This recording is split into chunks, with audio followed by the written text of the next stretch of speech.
இதுவே இல்ல. எனக்கு ரொம்ப பயமா போச்சு அப்படின்னு சொல்றாங்க. ஃபோன் ஸ்விட்ச் ஆஃப் ஆயிருந்துச்சு அப்படின்ற மாரி சொல்றாரு. சார்ஜர் கூட நீ போட்டுக்கலாம்லடா, கார்ல தான் இருக்குல்ல அப்படின்ற மாதிரி அண்ணாமலை சொல்றாரு.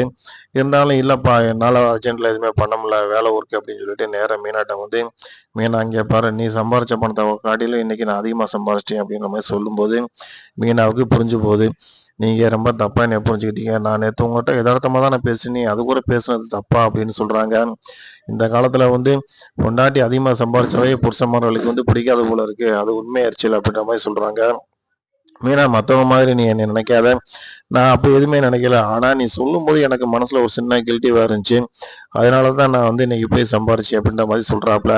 அதுக்கு அவங்க சொல்றாங்க, நான் உங்கள வந்து எல்லாரும் போல நினைக்கல. அத காட்டிலும் ஒரு படி மேலவே நான் உங்கள நினைக்கிறேன்னு சொல்லி ரொம்ப கவலைப்படுறாங்க.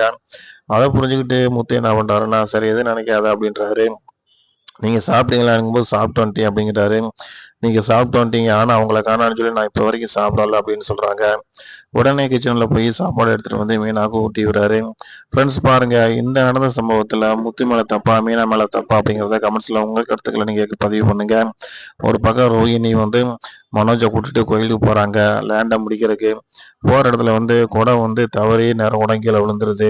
அது ஒரு அபூசமான குணமா இருக்கு அப்படிங்கிறத வந்து நம்ம மீனாவும் அவங்க அம்மாவும் பேசிக்கிறாங்க.